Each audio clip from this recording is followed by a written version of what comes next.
Welcome to the Rewild Gear Podcast. Modern life, society, and responsibilities have domesticated us. But now it's time to rediscover your adventurous side. Whether that's camping, hiking, hunting, fishing, or just spending time in the great outdoors, this is the podcast for you. Join us as we get back to the wilderness and rewild.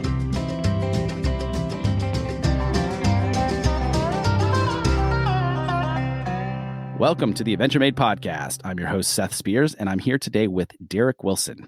Derek is a fifth-generation rancher living in Idaho. He's a former software executive who left everything to rescue his family farm, which radically changed his life for the better. He's also the host of the Primal King podcast and a business coach who teaches that anything is possible through the three pillars of liberation, lifestyle, and legacy. Derek, welcome to the show. Thanks. Glad to be on. Super. Yeah, I'd love to kind of just get started and hear your background story about how you got to where you are today and how you, because it sounds like from the little bit that I've heard about you, that you didn't plan to go into ranching at all. And that kind of was a radical life transformation and to having a more agrarian and outdoor focused lifestyle. So I'd love to dig into that story a little bit. Oh boy. How much time you got, Seth? It's kind of a crazy one. All the time you need. Awesome. So like about 5 years ago, actually 5 years ago in December, I was working for a software company called ClickFunnels. It was a company that kind of skyrocketed, went up, went from like $0 to $100 million in like 3 years, and kind of right place. Very familiar with. Yeah. Okay. Perfect.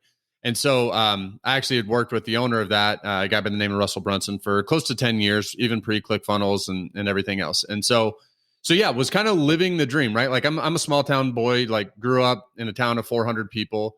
And I think a lot of times when you grow up that way, you just want to get out. You want to go make all the money because you grow up poor a lot of times in small rural towns, right? And so, finally was doing that, was making the great money, doing all of that. And then I got a call December 15th. I was sitting in the office, actually on a phone call. And it was my stepmom. And she said that my dad had been in a wreck. Like, oh, okay, well, how is he? And my dad was like old school cowboy, right? Like he's out on the side of the mountains here in Idaho, which are very steep, riding his horse every day, doing like old school stuff that most people just don't do anymore. And I figured he's probably hurt again. He's always breaking ribs, getting kicked by horses and cows and all that type of stuff. And I was like, I'm sure he'll be all right. But then I get a call a little while later being like, I'm with your dad and he didn't make it. And I was just like, what? Oh my gosh. There's no way. No way my dad didn't make it. And so what happened from there was pretty wild. So he had been it was my stepmom at the time, with her for probably about 10 years. They just got remarried about 6 months before that, or got married 6 months before that. And my dad didn't have a will. And so enter in ranch, land, all of that type of stuff. Oh boy. Now, my dad was not by any means a wealthy man. I mean, making $20,000 a year when you're a rancher is like a good year, right? Like, I don't think most people realize that. Whoa. But ranching is not lucrative for most people. Really? Yeah. And so really it was more about the land. And so my stepmom wanted to sell it because she knew that we weren't living here. And she's like, I don't want to take care of it. I just want to sell it. You can take your money. And for a minute, it was like, okay, maybe that's the best choice. You know, we had just literally a year and a half before that, me and my wife had bought our dream home, and we were just kind of content, right? Making good money, had the vehicles and the house and the life, blah, blah, blah. But then once like I was kind of faced with like losing the ranch, it was like something deep inside of me was like, I can't let that happen. And so we ended up kind of going through a lot of struggles with my stepmom. Ultimately had to go way in debt to basically buy out our family ranch from her. And then we're like, you know what, let's go back. Let's move back to the ranch. Right. And so I ended up walking away from a job that was well into the six figures, moved back to a house that's literally like 120 years old, pretty much falling down, and just starting the adventure. We were just like, you know what, like wow, life is good, but we weren't fulfilled. So yeah, we moved back to the ranch, started working on this old house. I don't know if you guys are super interested. You could go on social media and see some of the construction that we did was unbelievable. Should have just bulldozed it, but yeah, we were like, you know, this house has been here. This ranch has been here. We're going to restore the house. We're going to do everything that we can. We sold our dream home, moved up here, packed up our 4 kids. The house wasn't ready when we moved here. So we lived in like 600 square foot of rubble. We had 2 sawhorses and a piece of plywood for our kitchen table. Like it was insane. And so, yeah, but I mean, that's kind of like what brought us back to the ranch. Like I said, I know it's kind of a long story, but tried to condense it down a little. Yeah. No, that's amazing. So I'm sure there were a whole lot of challenges there, and it caused a lot of potential issues either within your relationship with kids. And even if you're quitting your job to do that, I'd love to hear a little bit more about that, what that experience was like and how that affected things. Yeah. So it got to the point, and I don't know if this is something that most people would do. And I don't say that. I hope that doesn't come off in like any type of an arrogant way. But I remember getting to the point with my job to where it had kind of changed and I wasn't really doing what I wanted to. I was still making great money. But I remember thinking like I would almost rather be broke than do something I don't want to do.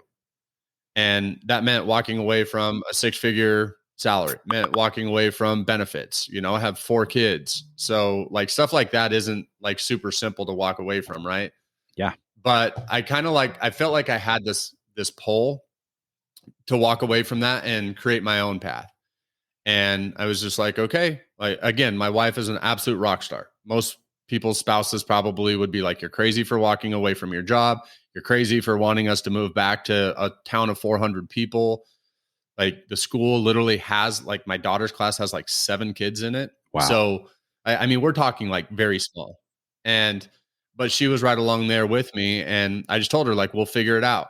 And she was like, okay, if you think we'll figure it out, then we'll do it. And so that was kind of like my theme though, is it's like, you know, I'm willing to be broke for a while we kind of pursue what we wanted to. Mm-hmm. And, you know, like the lifestyle of living in a town like this, like you can't explain it really to people who maybe have never lived like rural, but like being able to go out and go into the mountains and be by yourself and not have to deal with traffic and all of that type of crap. Like it's just a whole different lifestyle. And it's one that I grew up loving. And then when you move away, you kind of get used to the hustle bustle of the city. Sure. You get used to the keeping up with the Joneses mentality. And it was like, once we got back, I remember Seth one time. So I was up deer hunting and I sit on this little ridge and it just like the most calm, beautiful day ever. And it just starts kind of like lightly snowing. And I remember like, and in this point in our life, you have to understand, we had our house completely tore apart. We had twin girls that were a year old, our youngest 2. And they're literally like, we're telling them not to go to the bathroom unless we pack them because there's nails sticking out of the floor. Right. Like it was nuts. And like, I remember going to replace a window in their room, in the twins' room. And the whole wall came down because literally the only thing holding together this old wall was this old metal frame window. Oh, wow. And so I thought it was going to be like a 40-minute, like pop the window out, put a new vinyl one in. And then the whole wall comes down and I'm out there until like midnight or 10 o'clock at night with my truck pointing to the headlights over there so I can put it back together so we don't freeze that night. Right. So we're going through all of this craziness. And I remember this morning I'm up there deer hunting and I'm sitting on this ridge and the snow's falling. And I'm like, you know what? It's all worth it. Like it's everything that we've been going through. Like a moment like this, sitting here, complete, just like quiet, complete, just like solidarity, complete, just peace. Right? Like most people, I feel like in this day and age, like you don't ever have a moment of just like peace because you're worried about bills. You're worried about your job. You're worried about your business. You're worried about your marriage, like all these different things. Right. Yeah. And so it's like, I was just sitting there and it's like, it does not get any better than this. Sitting here hunting with a little bit of snow falling on me doesn't get any better. It's worth all that other stuff. It's worth like, I know when I get done hunting, I'm going to go down there and I'm going to be like trying to be construction builder Bob, right? Like doing all this stuff, trying to keep my kids from getting slivers in their feet because our floor isn't done because contractors aren't showing up and you can't get anything done. But I was like, it's all worth it. Like, and it was so crazy. Like, cause this is like 4 years ago now, like looking back 3.5 years ago and looking back and being like that one moment, it just made everything like justified what we had done. And so I feel like when you ask like, you know, kind of how that process went, it was awful. There were so many times where I was like, what are we doing? Like I went from freaking granite showers to like, we don't even have a kitchen. Right? like we went from, you know, all of this awesome stuff to like, we can't even walk to the bathroom without putting our shoes on because we're going to get a nail. And then it was just like that one moment. And I guess what I'm getting at is that there was just these moments every so often that it's like, you know what, somebody, something, you know, I call it God, maybe somebody else calls it the universe, whatever, would put you in to be like, you're on the right path, like you're on it. And I felt like making all those hard decisions was kind of nice to get a little bit of validation. But that day like was seriously something that helped kind of push through the next parts. Got it. So when you were considering making this decision to move back to the ranch and take it over and renovate the home and everything, what was that decision process like? Was that just a gut feeling that you had? Was it you just completely wanted to change? Did you have a plan in place? Tell me more about that. Kind of. So yeah, when we made the decision, it wasn't real popular with some family members and stuff like that, because we actually lived down next to my wife's parents. My mom lived pretty close to there as well. So it was something to where it wasn't really like the most popular decision ever to do that. So it was a lot of just like, what do we want our life to look like? That was kind of like what we kept coming back to. And, we had at that time, like I said, a nice house. We had 7 acres out kind of in the country away from Boise, which is like obviously in Idaho is like the big city here. Right. Mm-hmm. So we had that, but it was like, if we could choose any way to raise our kids, how would it be? And it's like, I'd like my kids to grow up in the mountains. Like I want them to know how to hunt, how to fish, and how to sustain themselves. Like, especially as crazy as the world seems to be getting, it's like, what type of life do we want? Sure. And it's like, okay, well, if we want that kind of simple, like more primal life, right? Like that was obviously how I started the podcast and everything else, was like, we have the opportunity to do that. We just have to have the balls, lack of a better term, to make the decision to go and do it. And that was really, I guess, kind of what led us back, was just what type of life do we want? And what are we willing to do in order to create that lifestyle? And it's like, well, all we have to do is just get through the fear and make it happen. Mm-hmm. Yeah, that's amazing. And I think there's a lot of people that kind of crave that simpler lifestyle now. But one of the things that I've noticed is that when it comes to making those decisions, oftentimes the spouses will not be on the same page. One will want to live a more rural, simpler lifestyle, and the other likes the conveniences of the city and an airport that's close by, or all the conveniences that a more urban lifestyle brings. Were you guys both on the same page there? Kind of. So my wife grew up in Alaska, and I know a lot of people think like Alaska, like, very, very rural, right? Oh. But she didn't. She lived in a what most people would consider a small town, but there was Walmart, there was, that type of stuff. Like where we live now, the nearest Walmart is 2-hour drive away. Oh, wow. Like the nearest fast food place. Yeah. Nearest fast food place is like 45 minutes to an hour away driving. And so again, it's like, not only is it small, but it's like remote. And so that was the thing. Because I honestly felt guilty, Seth, trying to talk my wife into doing it in all reality. Sure. Right. Because I was like, I feel like this is something I want to do, but like, I don't want to do this if I'm kind of dragging you kicking and screaming. And she's like, she's like, anytime we're out like driving around and I see that old farmhouse, she's like, I've always wanted to like fix up a farmhouse, and I've always wanted to live rural. Right. And she grew up like riding horses and stuff. And it's like, you know what? Like we can do that any day. Like we can ride our horses every day if we want to. We can do all of that stuff. And so she was like, all right, yeah, let's do it. And it's so funny because so many people that I've talked to was like, my wife would never let me do that. My husband, whatever, would never have allowed us to do that. And so that's where, like, I have an awesome wife, first off. Yeah. But then, we took time, because I think so often, I worry sometimes, I should say, that we live a life kind of by default. What I mean by that is something happens in our lives and we're like, oh, because of that happening, now I have to go do this, right? Because I had an injury, I had, whatever happened, I got ripped off by somebody. Now I just have to go and do this, right? And I'm big on like trying to design the lifestyle that you want to have. Sure. And I know there's so many people, it's like, oh, it's easy for you to say, right? It's easy for so-and-so to say. And it's like, well, no, it hasn't been easy. But we're finally at the point now, after a few years of struggle, to where it's like, we've literally designed the life that we wanted to. Like we pretty much do what we want when we want, right? And so that, I think, has been such a big lesson for us, just to be like, okay, like, what do we want to do? How do we almost reverse engineer it and then go make it happen, instead of just being like, oh, something happened, we're just going to be on defense now and just try to get by. It's like, screw that, man. Like, I don't want to just get by, right? Like, I want to live our life by design, how we want to, and then we'll figure out how to do it from there. Sure. That's amazing. One of the things over the past year and a half or so with COVID and lockdowns and everything, it has isolated a lot of people. And so they've been forced to be separate from family, from friends, and there's just been a serious lack of community. And I think one of the major things that we're seeing as far as like mental health issues and depression and anxiety and all this infighting and polarization amongst the classes and across the country is because people don't feel seen, accepted, or like they're part of something, that whole communal aspect. And so when you're living in such a rural environment like that, you're separated from people intentionally. So how has that been as far as establishing community and a sense of belonging when it comes to just outside of the family unit for you guys? So what's wild is that where we live, if you wouldn't have said that, like if you had never watched social media, the news, like you wouldn't even know that COVID was a thing. And I know that's weird, right? Because like so many people have been impacted so greatly by it. Mhm. But that was like one of the things when we decided to move back. Yeah. We were like, things just seemed to get crazier and crazier. And, God forbid things get like super wild. Where else would you want to live? Like we literally, like our water comes from a spring, right? Like it comes from a spring behind our house. Wow.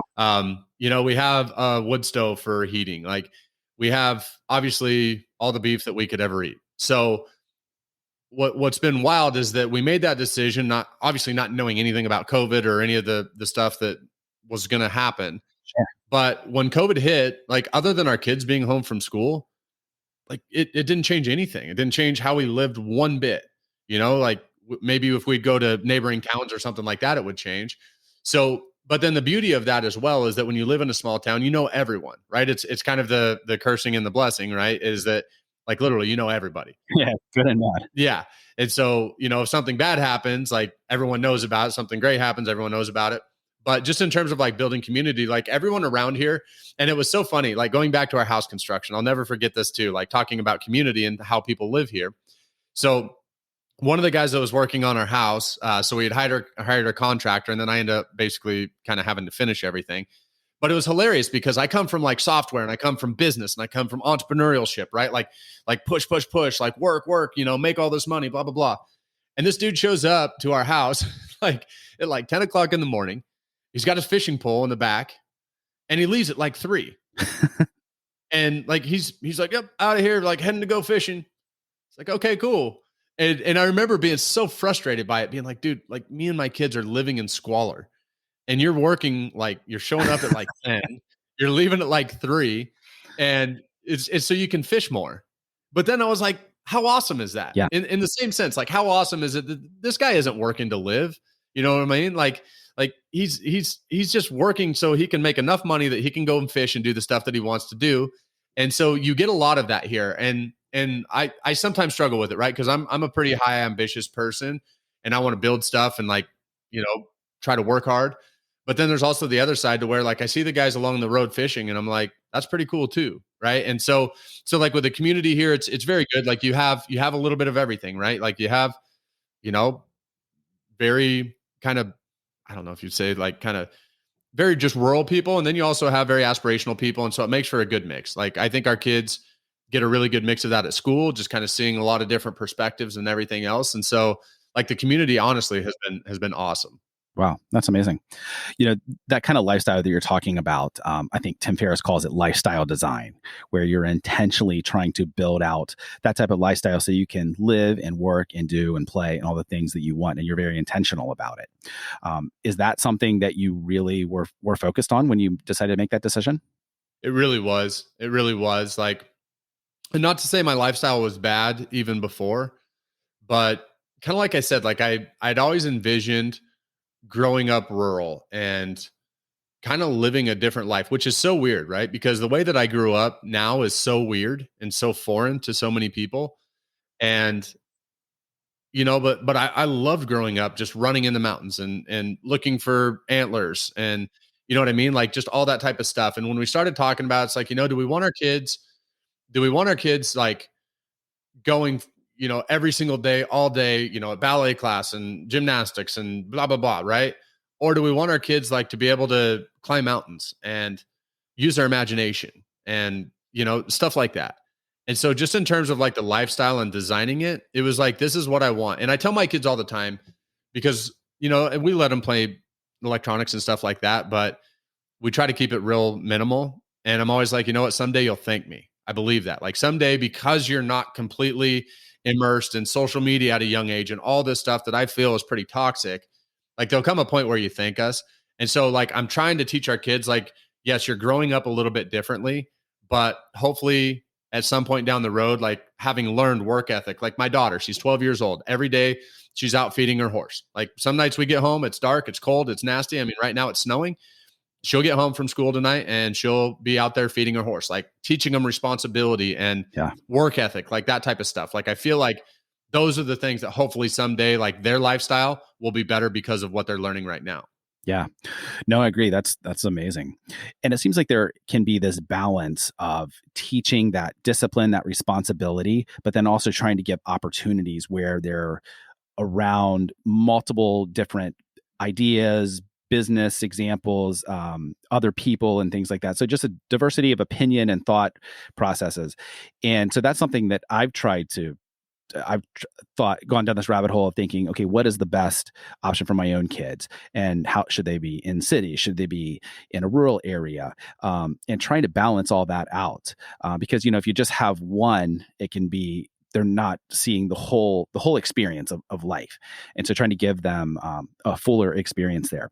Have you guys done anything as far as like travel or getting them outside of just like the ranch so that they can see kind of that diversity of lifestyles? Yeah. So like my mom still lives like down in a bigger area. And so like, we do stuff like mall trips and, there's every summer we go up to a big amusement park, like just to get out of Riggins, the little town where we live. So there's absolutely things like that we do. And that's the thing, right? Is that I always try to raise our kids to be very open-minded about things, just in terms of being open-minded about how, because, and you probably know this, but your kids would come home and be like, so-and-so is doing this, so-and-so is doing that. And it's like, you may not understand what so-and-so is going through at home, right? Like you may not understand different things. Kids pick up on political stuff, right? They come home and they're like saying this or that about politics. And I'm like, how do you, like, you don't even know about politics. You have no idea if this president is good or bad. Like, why are you even talking about this stuff? And it's like, well, so-and-so said it. And it's like, don't judge your opinion on what someone else is telling you, right? Like if you really think that this president sucks or this president's great or whatever, that's fine. But like, tell me why.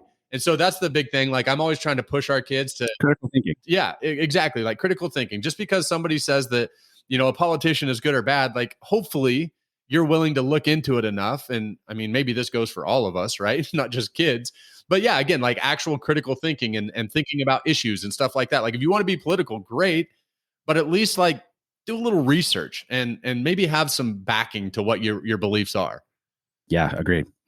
So coming from a business background and working in the tech space and then going into kind of an agrarian existence now, what skills have you brought over into that aspect of life?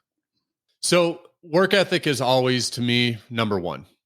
I don't think that there's ever a way to, I mean, we all want to work smarter, not harder, right? But the problem is that I believe that until you can work smarter, you have to work harder. And that's really been one of the things. So when we started like our direct to consumer meat business, like this ranch has been what they call a traditional cow calf operation. So that means that basically in the fall, all the calves get shipped out to these big commercial feedlots.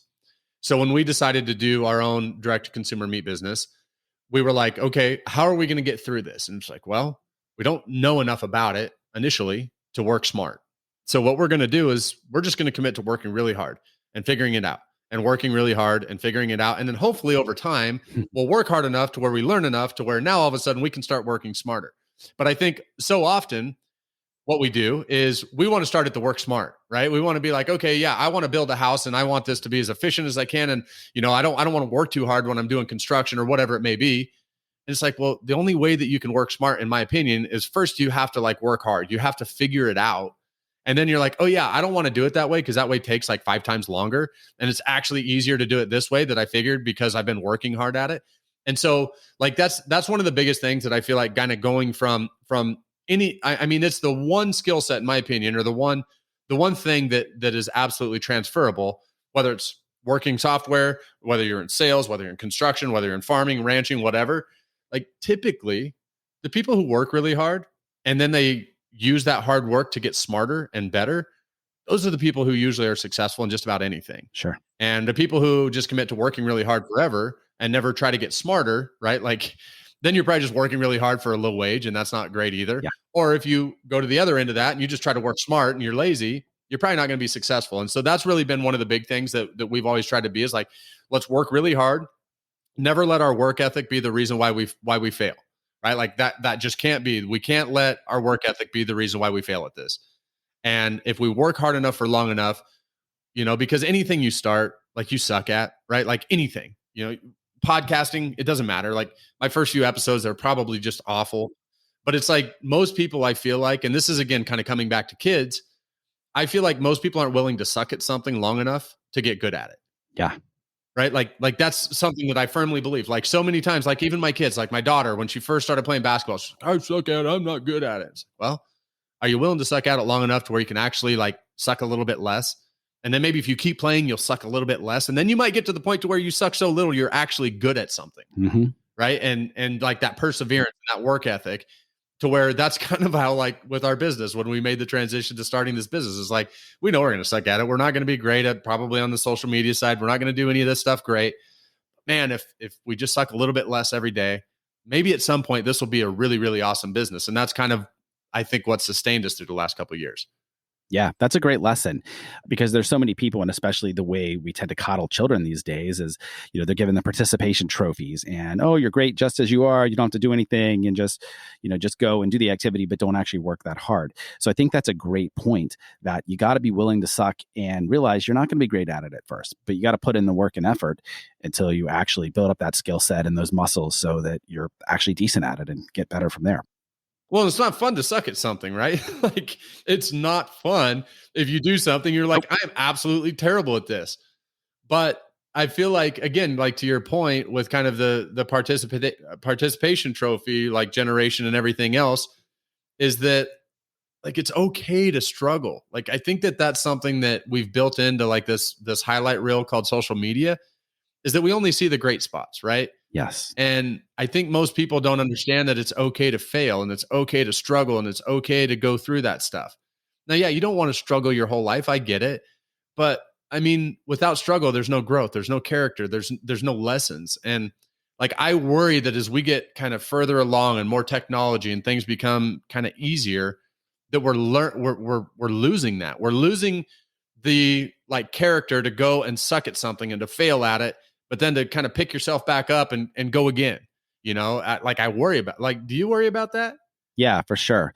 One of the big realizations that I've had over the past couple of weeks is that suffering is actually part of the human condition, in that it is probably the very nature of us, because everyone is hurting in some capacity. Everyone is suffering in some way.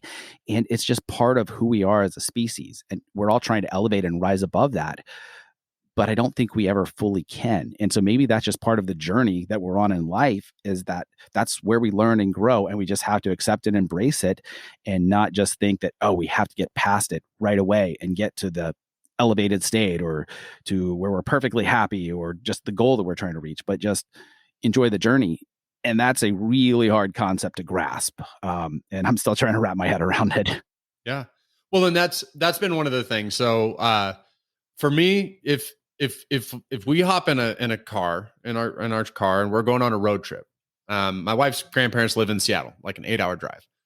I'm the guy, Seth, that when we get in the car, I'm like, everybody go to the bathroom, grab whatever you want to eat or drink. Like, we ain't stopping, right? We're getting to the destination, right?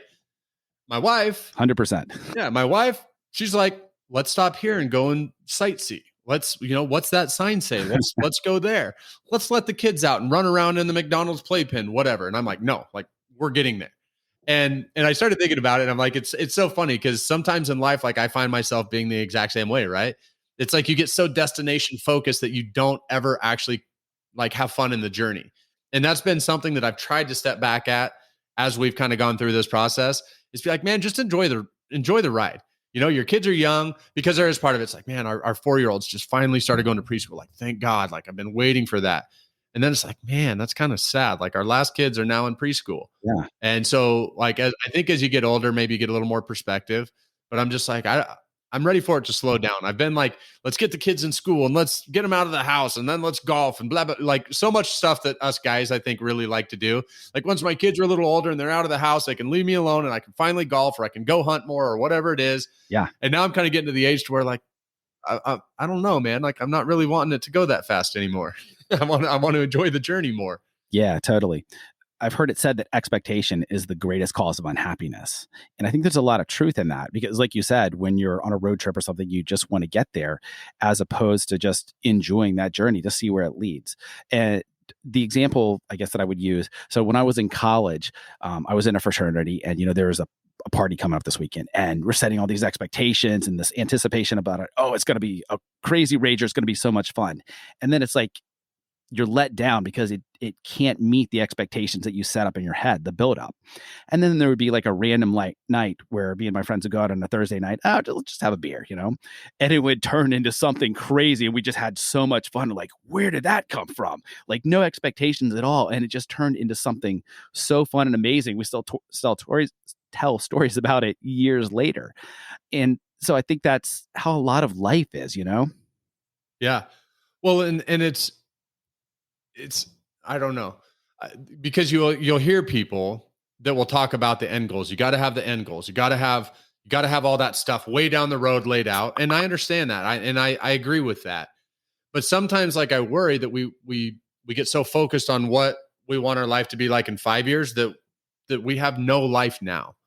Right. And yeah, you start putting that out there, and I don't know, like trying to balance all of that is something that I feel like I'm still not very good at, in all honesty. Like trying to balance, like, where do we want our business to be in 5 years? Yet, like, what type of stuff do we want to do right now while our kids are young, and just trying to weigh all of that. Like, I think to me, that is honestly a challenge. I think, people talk about balance, and it's, I don't know how much I agree with balance, because I think at certain points in your life, the scales are going to be tipped one way or the other, depending on what you're doing. Right. Like, maybe when your kids are young, like you've got to be mom, you've got to be dad, you've got to be more geared toward that. As they get older, maybe you can be more business. You can be a little bit more, kind of what you want to do. And I think that so many people are like, oh, my life has no balance. It's like, well, maybe it's not supposed to. Like you said, I read a book at one point. We all want balance. We all want happiness. We all want fulfillment, right? Like all the stuff we all want. But like, I don't think that is part of our experience. Like, I don't think we were put here to just have a smooth sail. I think a big part of it is maybe upgrading our problems, right? Like I read in a book, The Subtle Art of Not Giving an F. I don't know what your policy is on cursing, but oh, you can swear. Yeah, Mark Manson, great book. Yeah, but he talks about it, right? He's like the guy who has no money and literally can't pay for food. He's got money problems.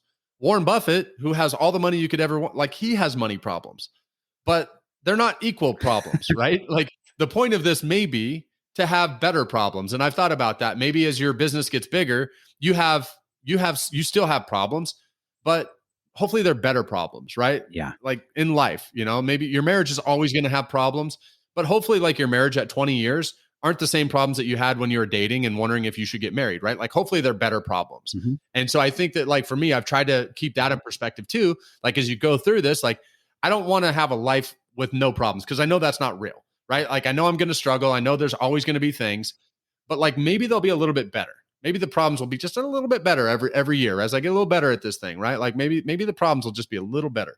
Yeah, exactly.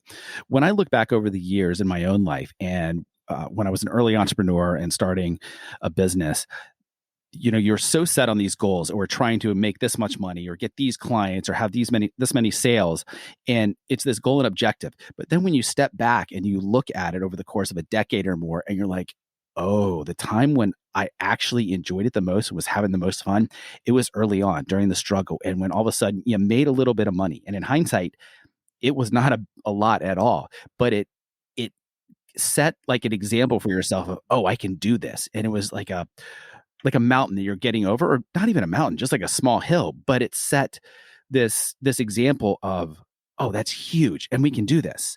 And so it changes everything. And so when I look back, those are the times when I learned the most. And I look back the most fondly on them too. Yeah. Well, and I think that like as humans, everything becomes normal, right? Like after a certain period of time. Like I remember when I started my podcast, and it was crazy because and I know you know how this is, right? When you have a podcast, and it's a pretty intimate thing, right? People get to know you probably way better than what they should, right? And going through that, and when I hit 10,000 downloads, I remember just being like, I cannot believe that like this has been downloaded 10,000 times. I'm a guy who lives in the middle of nowhere, and probably like I don't know, maybe there's good stuff, maybe there's not, but there's really no reason for anybody to maybe listen to me, right? Like you have those thoughts, and then you hit that number, and you're like, okay, that's awesome. And now I look back at like that first milestone, being like, that was so cool. In business, you make your first sale. Yep. And it's like that, oh my gosh, I can't believe that somebody actually bought something that I did, that I created, Sure. And then as you get further along the line, obviously the goals change, but I'm with you. Like, and we're still somewhat in that, like with our direct to consumer meat business, right? Like we're still a couple years in now, like there's still some of the stuff where it's like, yeah, we'll look back in a few years and laugh about having to do things this way or going through that. So we're still in that phase a little bit with there. But even yeah, like the first time we sold out and it was like, oh my gosh, like we actually like more people want this than what we have. That is amazing. How cool is this process, Good problem to have. Yeah, yep, it is. And now like we sell out every month. Like almost like every single month we sell out of at least something. And like you look back when you're sitting there being like, okay, we're gonna put this out, and I like, please, dear God, let somebody buy it. Like, please, like we just dumped our kids' college fund into starting this business. Like, please let us get it back. And yeah, it's just been awesome. Yeah. That brings up a great point as far as the animal side and living in nature, and your direct to consumer meat business. So being a rancher, I'm assuming you have cattle and other animals. And a lot of people are so disconnected, both from our food supply, both from nature itself, living in a much more urban environment. How would you recommend that someone tries to reconnect and get back to nature, to the wilderness, to kind of a more natural state of being if they don't have access to that like you do? So one of the things that we've tried to do, like on our social media page, for our direct to consumer business, is like try to show it, because I get it. Like most people who live in an urban area, you can't like, and as much as I'm all about like be self-sufficient and have, raise your own food and know where your food comes from. And I'm a huge proponent of that, but I'm also a realist. And I know that like, look, if you're living in an apartment in LA, you're not going to be able to raise your own beef, right? Like I get it. You're probably not going to be able to have your own garden. And so what we've really tried to focus on is like letting people who follow us kind of take the journey with us. So it's like, you may not be raising your own beef. You may not be, raising your own pork or whatever, but at least maybe vicariously through our social media, you can kind of feel like you're part of the process. Sure. And so that's what we've really tried to do is to just kind of show it all. And sometimes it's annoying. Like my wife is the one who pretty much runs it. I'm like, Jess, like, why are we showing this or that? And she's like, because people like, they love it. They want to see like what goes on here on a daily basis. And I'm like, it's so stupid though. Like looking at pigs and doing an Instagram story seems so dumb to me because it's so normal to me. You know what I mean? And other people are like, we absolutely love like seeing the pigs and we love seeing the steers and we love seeing all this stuff. And I'm like, but it's so just like mundane to me. So that's like one of the things though, was like, okay, it's not like, this is completely different for so many people, and it gives them a connection to their food and that's what we want. And so like, honestly, that's been one big thing for us, is just trying to keep people connected to their food, knowing exactly where it came from, how it's raised. And I know it's not possible for everybody to do that on their own, but maybe somehow vicariously through what we post on social media, it at least allows that connection. Yeah. Because I worry as we lose the connection to our food, it's not good, right? Like I think we want to know where our food came from. We want to know how it's raised. We want to know that we're not going to be poisoned. We're not going to get some crazy illness or whatever from tainted stuff. You know what I mean? Like there's just so much weird stuff that happens. Yeah. To where it's like, just take the journey with us, guys. See what it is. If you love our meat, you want to buy from us, great. If not, that's fine too. But follow along on the journey. Maybe you can put your cowboy hat on every once in a while when we do a cattle drive and feel like you're right there with us. Yeah, no, that's a great point. And I think so many people, they want to live harmoniously. They want to live vicariously through what they see someone else doing. And while they're interested in it and maybe fascinated by that different type of lifestyle, they don't necessarily want to make those changes or sacrifices so that they can do the same thing, especially if you're making a lot of money or just you like where you're at. But there's a fascination and an interest, but it's too big of a change for them to make. I've certainly seen that in my own life, in different things that I've been interested in over the years. So I think that's a great point. Well, and I would love everybody to have an opportunity to kind of live the way that we live and experience it. But I'm again, like I'm also a realist, and I know that like a lot of people would not like our lifestyle. They would not like knowing that Walmart is 2 hours away. They would not like, you know, it's snowing here right now, and I'm going to have to go feed here pretty soon, and it's not going to be fun or enjoyable or any of that. And so, like, I look at stuff like that, and I'm like, it's not for everybody, but it's for us. And if we can kind of take people along in the journey with us, then hopefully it'll connect them to the outdoors more. Maybe it'll inspire somebody to go for a hike that they wouldn't have normally gone on, right? Just to get out in nature. Maybe it'll inspire somebody to spend more time at a park and around trees and around, maybe they'll visit Riggins, Idaho. I don't know. You know what I mean? Like there's hopefully somewhere or another, it'll inspire people to get outside more often, breathe fresh air, get out of their house, put the electronics down, and like actually go and be outside. Yeah, exactly. One of the things that I've been trying to wrap my head around over the past year or so is when it comes to conservation and protecting the environment more and our wild areas and just for our animal species and plants and things like that. And COVID has brought up a lot of issues where people are trying to live a more rural lifestyle, where they want to get away and be more independent and self-sufficient. But that also has caused a lot of challenges where we are this expansion, where we're losing a lot of those wild spaces and places. And I'm not sure what the solution is there, because as we continue to push outward from the cities, that's going to have negative consequences for a lot of different species, as well as positive consequences for people being more in touch with the land. Do you have any suggestions there on how we balance that just as a society? Man, that's a tough question, because you see that with hunting, right? So it's kind of like the double-edged sword of hunting, which is, people like Joe Rogan have made archery elk hunting pretty normal, pretty mainstream. 5 years ago, like I didn't hardly know anybody who did archery elk hunting. And now literally every person, it seems like, that listens to the Joe Rogan podcast is an archery elk hunter now. And so part of it is like, that's great. Getting outside, getting your own meat, hopefully. That part of it is awesome. The other side of it, though, is that then you get over hunting, you get stuff like that, and trying to balance that all. Like I'm glad I'm not important enough to make those types of decisions, because I don't know how you do it. I really don't. As we move out, and we've witnessed this here big time, Seth, which is, so our tiny little town is not quite the well kept secret that it once used to be.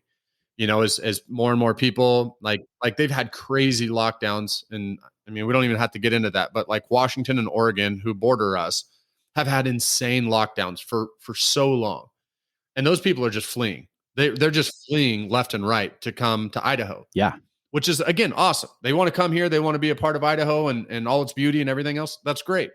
But what happens is they leave those places and they come to a small town like this, and they want the nature and they want everything that goes along with it. But yet there's also downsides, right? Like it might mean that some of our cows come through your yard, right? Because you're building where our cows have been coming for literally like 100 years.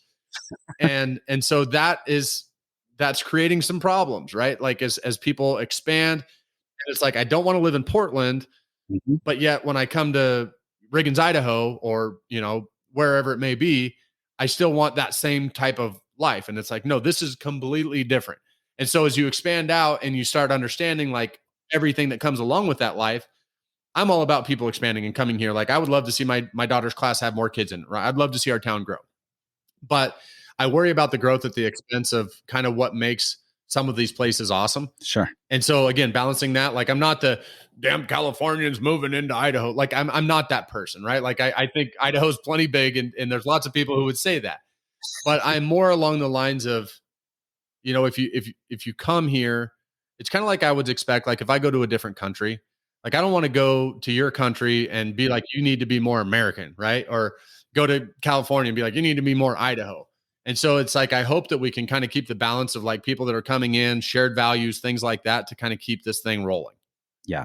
What's interesting about that is what made a place special, like a city, a town, a location, the draw there when so many people come the size, the quaintness, the uniqueness of it. When it gets that much bigger, it ruins what made it so special and unique. And it's kind of like the bumper sticker I saw all over the summer: "Don't California my Texas." And I think that kind of Yeah. just explained it, because it's like everybody, they want out of a certain location because of either the rules, the tax laws, the regulations, whatever. And then they want to go to this place that doesn't have that, but then they're trying to bring all these other things with them to make it like where they came from. But it's like, wait a second, if you're going somewhere, accept where you are, and because that's why you're moving there, and don't try to bring what you left with you because you're trying to get away from that. Well, to me, it's insanity, right? Like it almost okay. So I don't want to offend anybody, That's okay. but it's almost like a cancer, right? It's like this cancer takes over a state and absolutely ruins it. And then what does it do once that state is no longer like a host? It has to go find other places to take over. And that's the way I look at this sometimes is it's like, don't come to Idaho, Parasitic. Texas, yeah, and say that we need to increase tax rates on the rich people. Like the state's working just fine how it is, right? Like we're doing okay. You moved here because you can't afford to live there anymore, but yet you want to move to a different place, implement the same policies that made it impossible for you to live there. Like, it just seems like it's insanity to me. I don't understand it. Like I said, like people want to move to Idaho. They want to take advantage of the low tax rates, the rural living, Texas, whatever. That's great. But like, don't go there and then like try to make it like the place you just fled from, because the place you fled from is so terrible that literally you cannot survive there on $150,000 a year income or something like that. And so that is the thing sometimes, like where you talk about expanding out, and the balance of it is it's like, no, expand out, but like integrate yourself, go hang out in nature, like live more of a traditional lifestyle if you want to live in more of a traditional community, right? Like don't try to get like these crazy policies and everything else implemented that drove you away from where you were. Like to me, it's just insanity. Like I have a hard time comprehending it. Sure. Yeah, no, I agree for sure. And that's one of the things. Well, I've always been an entrepreneur and a business owner, and I don't know that I would label myself a capitalist, but very much in that vein of free market and being able to grow and create and having the freedom to do that. However, this mindset of growth at all costs comes with a lot of downsides, where it's just growth, growth, growth. That's not necessarily a good thing, like we were talking about earlier. That's one of the things I really like about Europe is when you go there is it's not this short-term mentality of we just have to build right now and grow. It's thinking so much long-term. Like all the buildings, an old building is 500 years old or older. In the US, if a building is 100 years old, that's considered old. So it's just a very different mentality, and there's pros and cons to both, obviously. But trying to balance that out, I think, is a challenge. And I don't know what the solution is there. Yeah, I don't either, because it is, right? Like I feel like what's weird, like politically, what I've noticed is like there used to be like one side was like pro big business and pro capitalism at all costs, and the other part was kind of like, like anti-capitalist or anti big business. And it almost seems like it's switching. Have you noticed that? Yeah. Like it's almost like I've noticed like some of these major tech companies now are supported by one party that used to kind of be anti-big conglomerate monopolized type businesses, and the other side is like, you need to stop like being so big. I don't know, it's weird. Like I can't keep track of like all politics and like sides and everything else. Sure. I'm kind of with you though, like the growth at all costs, I don't know that that's great.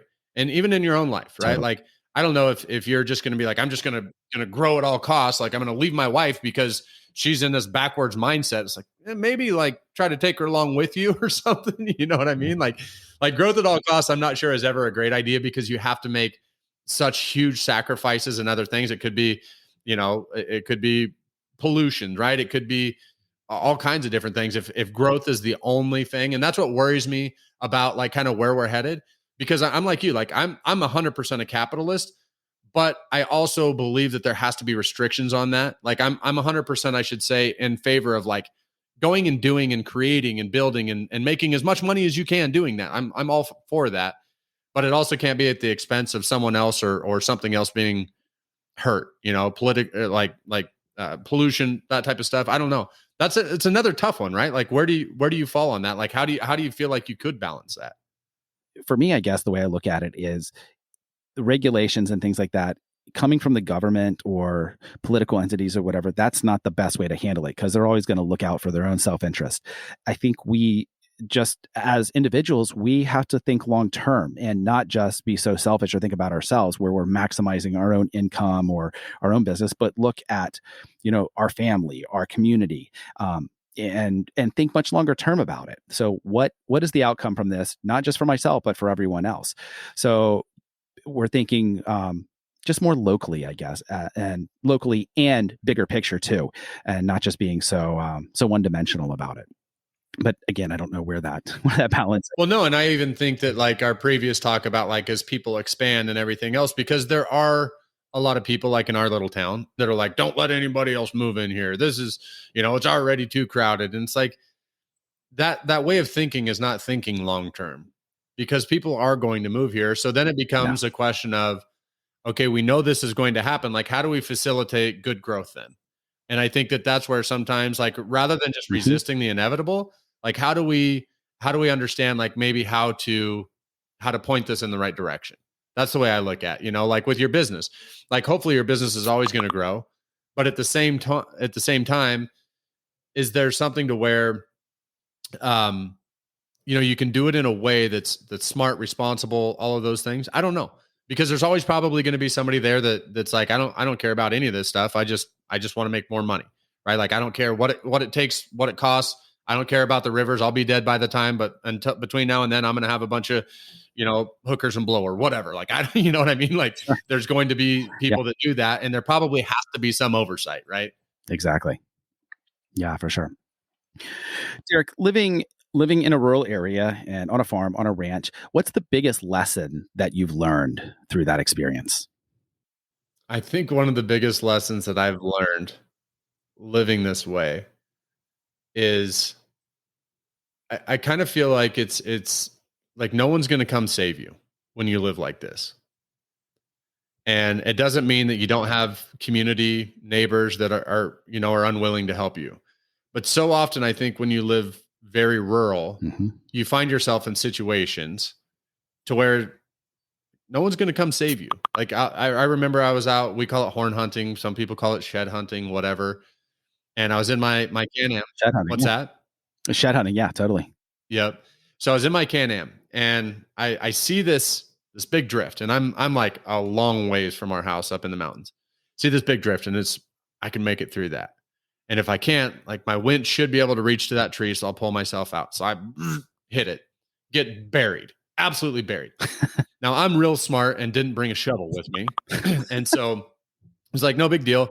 I'll winch to this tree. I pull my winch out. I kid you not, I was like a foot short of being able to get to the tree. So then I'm like, okay, I have no shovel. My winch won't reach. I am like an hour's walk away from my house. And it was one of those moments of like, no one's coming to save you. You don't have cell phone coverage. There's nobody with you. You're like, basically you have two options. Number one is figure it out. Or number two, you sit here and die, right? Like that's pretty much your two options. And like, there's beauty in that though, right? There's beauty in not having a cell phone and being like, I have to sit down and I have to figure this out. There's no one I can call. I can't call a cop. I can't call ambulance. I can't call a friend, a family member, any of that. The only thing that I can do is I can sit here and I can figure this out. And so what do you do in that situation, right? When no one really is going to come and save you, you tend to figure it out. And so that again is exactly what I did. What figuring it out meant is that I didn't have the ability to winch to the tree. I didn't have the ability to do any of that. And then I ended up having to walk all the way off of there, come down, get a shovel, drive back up to where as far as I could drive like a pickup truck, and then walk the rest of the way up, dig myself out. And it was a whole day deal. But again, it was kind of one of those things where I knew no one was coming to save me. I knew that there was no way that I could get around it. So you just have to figure it out. So, and that's like a daily occurrence, not maybe that extreme, but like when you live rural, when you live kind of a ranching farming type lifestyle, it's very common that every day, like you have to figure stuff out because you don't have a lumber store 5 minutes away. You don't have stuff, like you got to figure it out. No one's coming to save you. So that's been a huge lesson, I think, since moving back. So basically self-sufficiency. Absolutely. Got it. Yeah, that makes a lot of sense. And I think that is a lesson that everyone, no matter where they are in life, could stand to learn from, just because with this expectation of somebody's going to take care of us, that's not a good thing necessarily, in my opinion. So I like that a lot. No, I totally agree. Yeah. Derek, let's get into your podcast a little bit. Love to hear a little bit more about Primal King and, your mission there, and also the business coaching that you're doing, because I know those kind of go hand in hand together. Yeah. So with the like the podcast and kind of the movement that I've tried to build around that is knowing that, like, having kind of like a maybe more of a primal sense of living, but also still striving for success. Like, those things don't have to be mutually exclusive. And I think that that's something that a lot of us think is like, oh, if you want to live more of a traditional lifestyle. And what I mean by that is things like being self-sufficient, things like thinking that it's cool to like be married to the same person and raise kids and have a family and buy land and try to be, again, self-sufficient. Like, a lot of those things seem to not be that valuable anymore. And so often the times that you find people who do feel that way, they're kind of like the very rural people who don't also maybe want to build businesses, or they don't want to maybe create social impact or things like that. They just kind of want to be left alone and live their little traditional lifestyle. And so what I've kind of sought to do is to be able to bring those people together. People that maybe have more traditional sense of what a family looks like, and how kids should be raised, and how you want to live. And so that's really been kind of the premise of starting the podcast, was like liberation. First thing is mindset. So that's the liberation side. I grew up very, very rural, right? Very small town. A lot of people thought that the only way that you could ever have money is if you screw people over, and you must be an evil person if you have money. Well, then I get into the software world and work with a lot of entrepreneurs. And it's like, there's a lot of amazing people that have a ton of money. They're great people. And it kind of like, boom, like mindset shift. And so that was like one of the big first things of like the aha of like, okay, not everyone who has money is evil. It's okay to have money, and you can actually use money for a lot of good. Then I get into the lifestyle. I realized the lifestyle I was living, it wasn't the lifestyle that I knew I wanted for myself or for my kids. And so I really try to encourage people, like through the podcast, through the people I have on, is like, take a look at your lifestyle. Are you living how you want to live? And unfortunately, I think a lot of people would answer that question, no.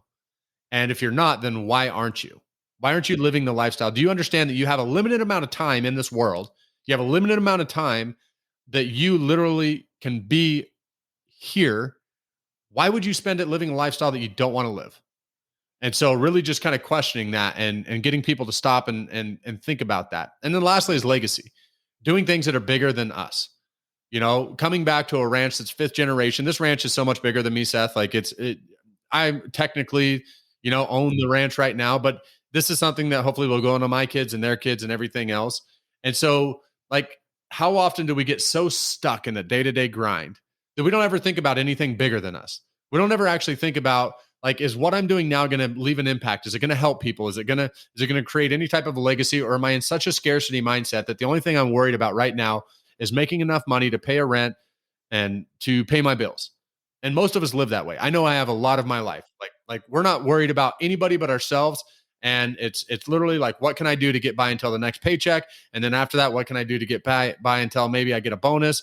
And like, there's no legacy. There's nothing bigger than ourselves. It's literally us just worrying about what we can do to just simply get by. And I hope that by people listening to the podcast, they'll get out of the line of thinking of like so small, to where they'll be like, you know what, I can do anything, like literally. And I know it sounds stupid. I know it sounds cliche, but like, if I could walk away from a job, move back, be remote, do all of this stuff that we've wanted to do, there's nothing special about me. Like, anybody can do it. It takes a little courage. It takes like liberating your mindset, possibly getting out of scarcity, moving more toward abundance, and just doing it at that point. Like, I don't know. I just hope that through the podcast, there's enough inspiration, maybe enough stories, enough perspective to kind of help people shift the way that they think a little bit. Yeah, that's great. And then tell me a little bit more about your ranching operation as far as the direct-to-consumer meat. So one of the things that I talked about earlier was my dad, when he died 5 years ago, and it'll have been 5 years in December. So the last year that he was alive, 2016. So we ship all of our calves out in November every year in the fall.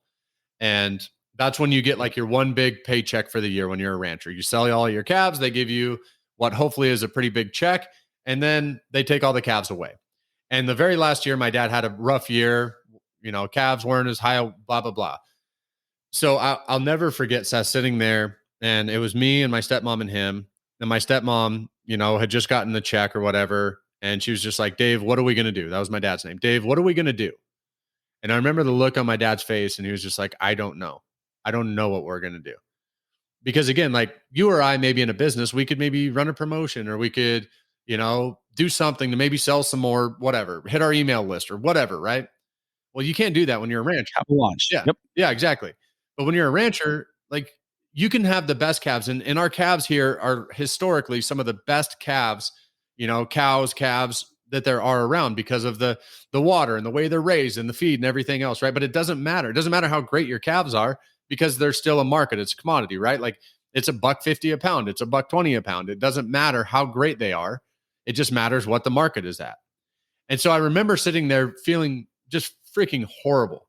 My dad he was an old cowboy. He didn't talk about a lot of that stuff, but I could just see like the dejection in his eyes, like the oh shit, like what are we going to do? And then turns out a few weeks later, he has a massive heart attack and he died. And so I remember sitting there being like, I don't want to go through that. In fact, it pisses me off. Honestly, like we started this business because it was personal. It pisses me off that someone like my dad can work his whole life, raise the best calves possible, and still not make any money in that business. I mean, like work his ass off every day. Yeah. He's 64 years old when he passed away and never hardly had two nickels to rub together because of the business that he was in. Now, yes, some people would probably say he chose that business, and that's fine. I get that. But at the same time, there's not a whole lot of businesses that you could be literally raising the best product and still get absolutely screwed for it outside of the ranching industry. And so we were like, you know what? This is personal. We're not going to be able to take down the big four companies, the corporate beef monopolies. There's basically four of them that control about 90% of the market share, 85 to 90%. Mm-hmm. So that means if you go to a store and you buy beef, it probably went from one of those four companies. Yep. So it's like, we're not going to be able to take them down, but we can kind of take a war to them because I believe that it's the price fixing, it's the monopolization of the beef industry that I don't know. It led to a lot of problems, like with my family growing up, and so it's like, you know what we're gonna do? We're not gonna sit here and bitch about it. We're not gonna sit here and complain about how unfair it is that these big companies are taking advantage of people like my dad and a lot of family friends that we have. We're gonna start just going direct to the consumer, and we're gonna try to do our best to take it right at these people. And again, like we would have to 1,000 over our business, right, to ever even impact them. But what we can do is we can educate people. Hopefully, we can make people understand that there is a different way that you can get your beef, a much better way, a much safer way, a much cleaner way than what you're doing. And all the while, like if we can gain ground on these people, Seth, like if we can build a coalition of people who are interested in buying meat that's made in America, and we can take a small percentage out of those people who are screwing over farmers and ranchers, we'll consider this business a massive success. Got it. If we can buy calves from other ranchers around here at a decent price and help them, this will be a massive success. Outside of that, if we end up making money on it, then great. That'll be awesome. But it's so much more like personal for us starting the business. And I think that honestly is why we've had success, is because this hasn't just been a money grab, right? It's been something that's been personal to us, and it's been so mission focused that it helps you get through some of the crap that you go through when you're starting any type of new business. Yeah, exactly. And I think anytime you can take on the big boys and be the underdog, there's something that's very appealing, at least just from the American ethic of being the underdog, being the smaller player, and trying to win against all odds. And other than going direct to consumer, are there any other differentiating factors that is separating you apart from the bigger players? I know, there's getting to be a lot more direct to consumer companies, especially in the food industry, and meat especially, that are really differentiating based on the quality, or, they're grass fed, grass finished, like Butcher Box, US Wellness Meats, Wild Pastures, and, there's others as well. But what other differentiating factors do you guys have? Yeah. So one of the things that we decided to do was to try to thread this very small needle. So if you talk to most people, they want extremely healthy beef, right? But then if you have Yep. ever eaten grass-fed beef, it typically has texture like boot leather and kind of tastes like it also, in my opinion. It's just not very good. Like straight grass-fed beef is not very good. Now, what a lot of companies do is they'll tell you it's grass-fed, but it won't be grass finished. It'll be grain finished. So a lot of these companies are like, oh, we're grass-fed. But they actually finish with grain because straight grass-fed, grass finished is typically not very good meat. It just doesn't taste good. And so what we decided to do is it was like, okay, how do we make it be extremely natural, healthy, all of that stuff, but yet also make it taste awesome? So the way that we decided to do it was with non-GMO barley. So rather than using corn, GMO corn, Hmm. people use oats and fillers and all this type of stuff. I mean, it's crazy actually what people inject into their steers and into the cows to get them to grow really fast. So by doing barley, it takes much longer of a process for us to do it. But what it does is it gives you like the most amazing marbling and fat. The taste of the fat, like maybe it'll gross people out, but I love like the outside of a ribeye, a little fat in there, right? Sure. But it gives it like the most amazing texture and taste. But yet we didn't pump it full of steroids or all this other junk that happens. The oats, the fillers, the corn, all of that type of stuff. So I think that most people don't understand, and this is maybe something that we've had to try to do to help educate people, is that not all grain finished beef is the same, right? Like if you're pumping things full of corn and all this garbage, whatever else, that's way different than if you're using like a super clean barley. Yeah. And so, like I said, trying to thread that needle is, I think, what has really been able to separate us from so many other companies, because we raise our calves and everything are raised at like 8,000 feet elevation all through the summer. They're up there with mountain springs, belly high grass. Like it's the most amazing landscape that a cow could ever live in. Mm-hmm. But then once we bring them down and they're about a year old, we start them on the finish program. They eat, natural grass hay, obviously, and then some barley to finish it out and give them that marbling. And so, like I said, we really tried to kind of thread that needle to make it taste amazing, but yet still be like super, super healthy. Got it. And are you doing anything as far as regenerative agriculture goes in order to kind of help conserve the landscape and just the pastures and composting and all of that sort of thing? Yeah. So what's wild is we've been doing this regenerative farming for like 100 years, but it just never had like a cool name, right? Like a lot of ranchers do that, but it's you get like Joel Salatin, I believe is his name, who's made that a pretty big thing. Yep. But I mean, you almost have to the carnivore guy. Yeah. So you almost like have to do regenerative farming and ranching with cows, or else they won't have anything to eat and then they all die and then you go out of business. Right. So you kind of have to do that. Yeah. But yeah. So like what we do is they start at about 1,200 feet in the spring. We take them up. They kind of work their way up to about 2,500 to 3,000 foot elevation. And then we do this. It's a famous, Seth. I'm telling you, this is like a famous cattle drive.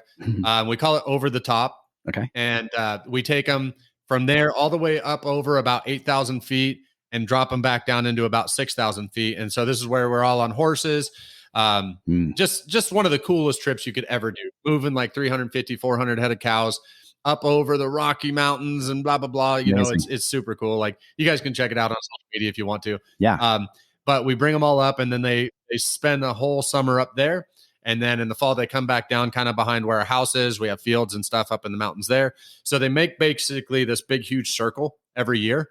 And so it gives everything time to regenerate, grow back, the manure and everything else obviously helps with fertilization. So yeah, it's kind of like a big circle that they go in. Wow. That's amazing. That would be a lot of fun and a great experience to kind of go on a drive like that. I've had people reach out and be like, I'll pay you to come on that trip. And we're always kind of like, it's kind of dangerous. Like if you don't know how to ride horses pretty well, sure. I mean, you're on like side of steep mountains and stuff a lot. So we've always been a little hesitant, but we're always like, man, if we ever wanted to just do a cash grab, we could probably throw it out and be like, all right, it's $5,000. You get to go do some old Wild West shit or something like that. You know what I mean? Like it'd probably be a fun time. Especially with the popularity of shows like Yellowstone, where that really has brought it to the forefront, and people are so much more interested in it. I mean, that's one of my very favorite shows right now. So I think there's definitely a lot of interest there from a lot of people that wouldn't necessarily have even thought about it before. Yeah. Well, the funny thing is, so Yellowstone started getting popular, right? And I have to tell the story. My wife hates it because it embarrasses her a little bit. But so that show started, and my father-in-law started watching it. And at one point, he's like, I remember telling Jess when she went from Alaska down to Idaho to go to college. That's where we met. We met in college. She said, I remember, joking with her, being like, yeah, go down to Idaho and meet some boy that has a big ranch in Idaho or something like that. And he's like, but when I told her that, I thought it would be more like Yellowstone and not like what you guys have going on. I was like, really, man? Like, are you serious? Thanks. Yeah, exactly. But no, like Yellowstone's made it even more popular, like the Wild West stuff and cowboy stuff, which is cool, right? Because I mean, so 2 weeks ago, we took our cows down the highway back to where they go in the winter, where they have their babies. And we took them down, like the only major highway that runs north and south through Idaho is Highway 95. And so the road was shut down. And then once they kind of let traffic go, everyone's like going by, like taking pictures and like videoing it. And it's so weird because people are just so fascinated by something that is so everyday life for us. Sure. But it is kind of cool because you're like, we get to do something that so many people find so cool. But I don't know, it is. Then you see Yellowstone come out, and it's like, that's kind of what we do, except for like all the murdering and stuff like that. We don't really, we don't really do that. But I mean, outside of that, it's pretty much the same, right? Got it. Yeah. So it wouldn't be that different as if someone is growing up on a farm or a very rural environment and they're going to New York City for the first time and taking pictures of the Empire State Building and the Brooklyn Bridge and, all of that. So yeah, totally get it. Makes sense. Derek, is there a book or books that have had a major impact on your life over the years? Oh man. So honestly, the Mark Manson one, the subtle art of not giving an F, that to me was just so refreshing because it wasn't your same old self-development stuff, and it just had a couple of things in there about beliefs and things like that was like, wow, that's really insightful and just put in such a different way that I felt like I connected with it. So that was one of the books for sure. I mean, outside of that, like there's some really, really good business books. Think Bigger, I think, is a really good business book that I've read. Yeah, gosh, I love to read, so there's probably too many to go through, honestly. Yeah. No, that's great. We'll definitely add those into the show notes. Other than your own, do you have a favorite podcast? Oh man. I'm a podcast junkie. So I love all kinds of podcasts. I mean, I like Joe Rogan. Honestly, a lot of times they're too long for me, but some of the stuff that he talks about is just probably off the wall enough that I find it interesting. Tom Bilyeu, Impact Theory, huge fan of that one. School of Greatness with Lewis Howes, I like that one. Just trying to name a couple here. Yeah. Oh, those are great. Yeah. Basically, I love podcasts that make me think. Yep. And like challenge my beliefs. So like sometimes it's political podcasts, sometimes it's self-help podcasts. Just I love like getting done with a podcast and being like, you know what, there's one or two things there that actually challenge what I believe or what I think. And so really like any podcasts that do that, I know a lot of people like novels or, thrillers, crime stuff. I'm not huge into like kind of the entertainment type podcasts. I really like ideas and business strategies and self-help type stuff, I guess. Yeah. No, I'm the same there for sure. And sports. I love the Colin Cowherd podcast. I listen to that all the time. Oh, great. Derek, some of the things that we've talked about as far as, kind of getting back to the land and living a simpler lifestyle and just lifestyle design. Do you have any advice for listeners if this is something that they're interested in and want to do, but their spouse isn't on board? So I feel like number one is understand that trust is earned and not given. And I feel like one of the reasons why my wife was on board with this is because I had built up enough trust capital to where she believed me when I said that we would be okay. And again, like I hope that doesn't come off as arrogant, but I try the best that I can, Seth, to be somebody that if I say something, like it means something. Maybe that comes back to the old school stuff. Yep. To where like if I tell you, Jess, like stick to your word. Yeah, Jess, we're gonna do this and we're gonna be okay. She's like, okay, I believe you. And like so I bring her on to my podcast a fair amount. And like, we talk about that type of stuff because I feel like if you're a guy right now, let's just take men. If you're a guy who repeatedly tells your wife something, I'm going to lose weight. and then you never do. You tell your wife, I'm going to get a better job, and you never do. You know, honey, I'm going to provide for our family, and you never do. Then when you come to her and say, hey, I have this big, huge, holy cow, life-changing decision that I want us to do, she's going to be like, man, you've never done anything you've told me you were going to do. Why should I be on board with this? And so I'm a big proponent, like within marriage, of if you want to be able to do these crazy holy cow types of things, you better have some trust capital built up. You better be a person who is trustworthy when you say, babe, it's going to be okay. She says, yeah, I believe you. I don't know what you got going on. I don't know how you think it's going to be okay, but I believe you. To me, that is powerful. And I think that years of us, I mean, we've been married now. We've been married for almost 15 years, been together for like 20, like I said, since our first year in college. And over that time, I've done a lot of stupid stuff. But the one thing I feel like I can say with my wife is that if I tell her something, like I mean it, and she believes me, and so we have that trust to where this stuff comes up. She's like, no, I believe you. I'll go along with it if you think that's what's best for our family. And I know not everybody's spouse is going to be that way, but also a lot of people's spouse won't be that way because you haven't built up that trust capital to a way to where you should be believed when you say that. Mm-hmm. That's great advice. Thanks. What is one piece of advice, final piece of advice you would give to our audience? Do it. Just do it. That's it. I mean, there's been so many times in my life to where I've been terrified to take a chance. When I went back to working with Russell, so the first time I worked for Russell, the first few years, it ended terribly, absolutely terribly. Like merchant accounts got shut down, people couldn't get paid. And so when I wanted to go back to working with him, like prior to ClickFunnels launching, again, my wife was like, it didn't end very well the last time you went back. And it was like, I think it'll be different this time though. So I'm just going to do it. And so I did it. And like when we went to move, like we thought about it and it's like, should we do it? Should we just do it? Because I feel like so much more is lost in being scared than taking courageous action. Right. Like I really believe that. And I don't think anybody could ever convince me otherwise. Starting a business is scary. Do it. You know what I mean? Like lifting weights for the first time after getting fat and out of shape for 10 years after school or whatever. It's scary, right? It's going to hurt, but do it anyways. Like there's so many things to me to where I look back and it's like, if I could challenge or encourage people to do one thing, it would be like that thing that you keep thinking you should do, but you keep not doing, like do it. And everything else will fall together after that. There's a reason why you feel called to do something. If it's starting a business, if it's getting healthier, if it's getting married when you're not sure, like I believe that like if you feel called to do something, you absolutely must do it. Because the one thing that I know for me, I never want to get to the end of my life and to be laying on my deathbed wondering what would have happened if I would have just done it. And that was one of the reasons that made us move back to the ranch. I remember having this conversation with my wife. Like, if we don't do this, there will come a day to where I look back right now and I'll be pissed at myself for letting fear hold us back from doing this. If we go up there and we fail and we have to sell the ranch and we go bankrupt or whatever, I can live with that. I can live with failure. But what I can't live with is regret. Yep. And so again, like when it comes to those types of things, just do it. And at least you won't have regrets. You may have failures, you may have bankruptcies, you may have whatever else. I mean, God forbid, I haven't had any bankruptcies, but I mean, who knows? The way I go, you never know. I don't know.